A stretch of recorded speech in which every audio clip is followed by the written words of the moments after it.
জি, আসসালামু আলাইকুম। ধন্যবাদ সবাইকে যে যেখান থেকে আমার ভিডিও দেখছেন।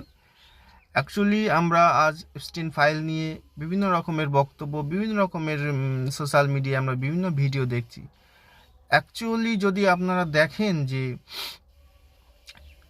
শুধু যে বড় বড় ধনী ব্যক্তিরা আমোদ প্রমোদ করে এই বাচ্চা মেয়েদেরকে যে সঙ্গে যে খারাপ কাজটুকুন করলো, সেটা যে এখন ঘটেছে ব্যাপারটা সে তেমন নয়।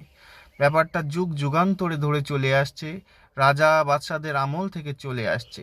এবং যা চলে আসছে সেটা তো আসছেই, কিন্তু আপনার সমাজে, আপনার মহল্লায়, আপনার ঘরের আশেপাশে প্রতিনিয়ত একই কাজই চলে যাচ্ছে। আমরা হয়তো খেয়াল করছি না। নারী সমাজকে আমরা বিশেষ বস্তুতে বা ভোগ্য পণ্য হিসেবে বানিয়ে রেখেছি, কিন্তু এটা ঠিক নয়। আমরা পুরুষতান্ত্রিক সমাজ গড়ে তুলেছি, কিন্তু নারীকে দিনে দিনে অন্ধকারের দিকে ঠেলে দিয়েছি। সেটা কি হওয়ার যোগ্য বা কাম্য? পুরুষদের সঙ্গে নারীরাও কাঁধে কাঁধ মিলিয়ে চলবে এবং তাদের যোগ্য অধিকার তারা পাবে এবং তারা সসম্মানে থাকবে সমাজে। তারা কেন ভোগ্য বস্তু হয়ে থাকবে?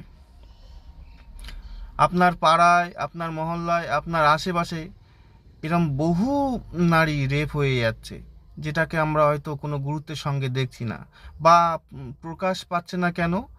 আহ, সমাজের চাপে, সমাজে মুখ দেখানোর ভয়ে, বা এই সামাজিক প্রাণী হিসেবে যে সমাজে বসবাস করছে সেটা বসবাসে অনুপযুক্ত হয়ে যেতে পারে, বা মহল্লা থেকে বিতাড়িত হতে পারে, পাড়া থেকে বিতাড়িত হতে পারে। এই ভয়ে মানুষ হয়তো এর প্রতিবাদ করতে চায় না।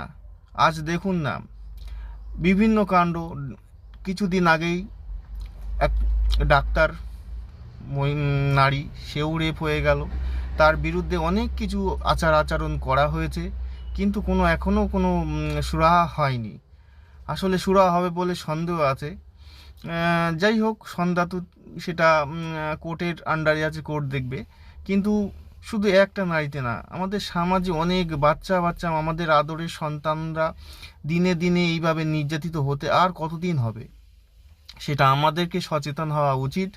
দূষণমুক্ত সমাজ গড়া উচিত, কারণ এই দূষণমুক্ত সমাজে প্রতিনিয়ত অত্যাচারিতার অত্যাচারের শিকার হচ্ছে।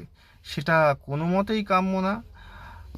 আজ ইপস্টিন কেন, কত কাহিনী ঘটছে, সেটা দেখার বিষয়।